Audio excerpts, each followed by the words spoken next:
Sir, the three wings of defense, the Army, the Navy, and the Air Force, require to be well equipped and modernized. Ours is a country with a great population. I know our difficulties also.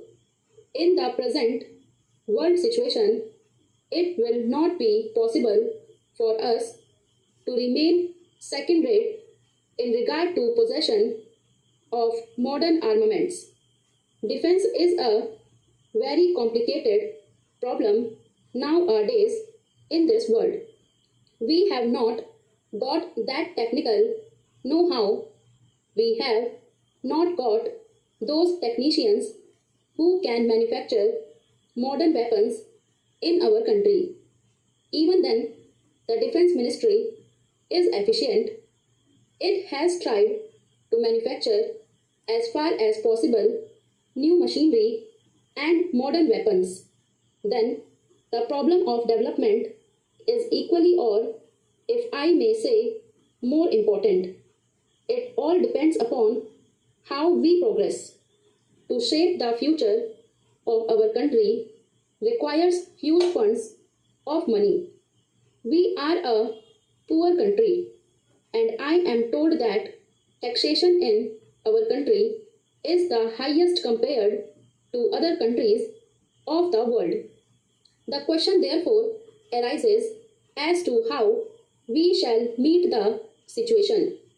New wealth has to be created, new sources of wealth have to be explored, and in these matters, we cannot depend upon friendly countries for coming to our aid in times of necessity.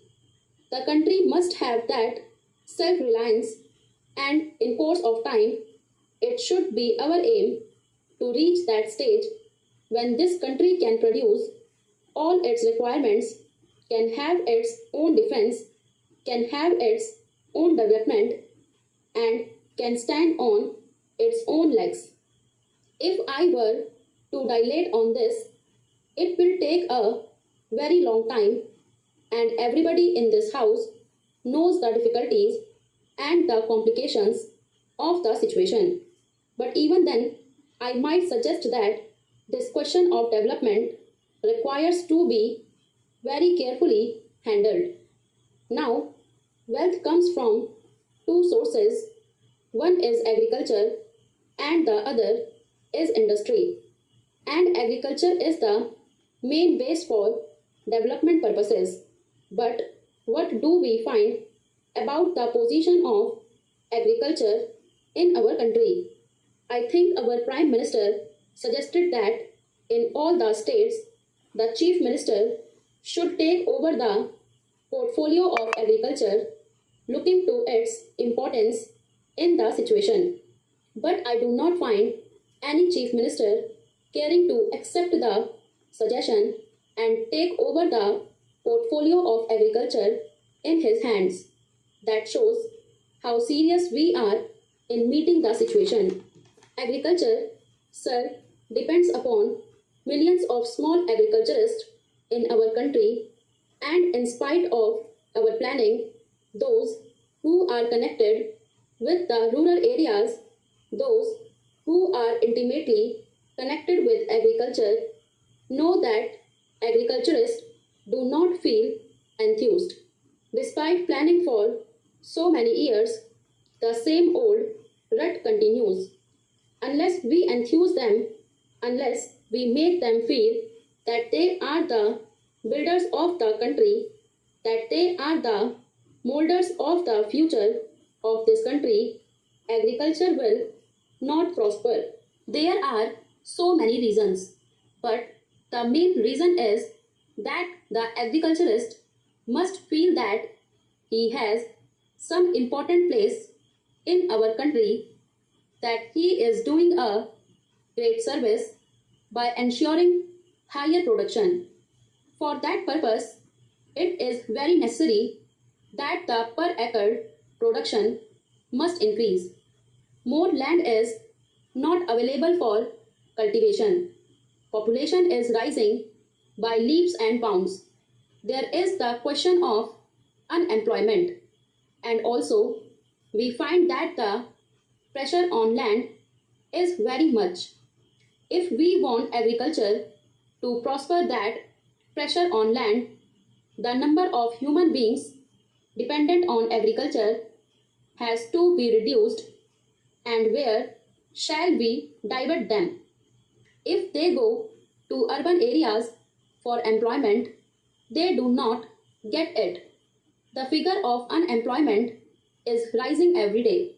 Therefore, it is very necessary to see that some industries are diverted to rural areas.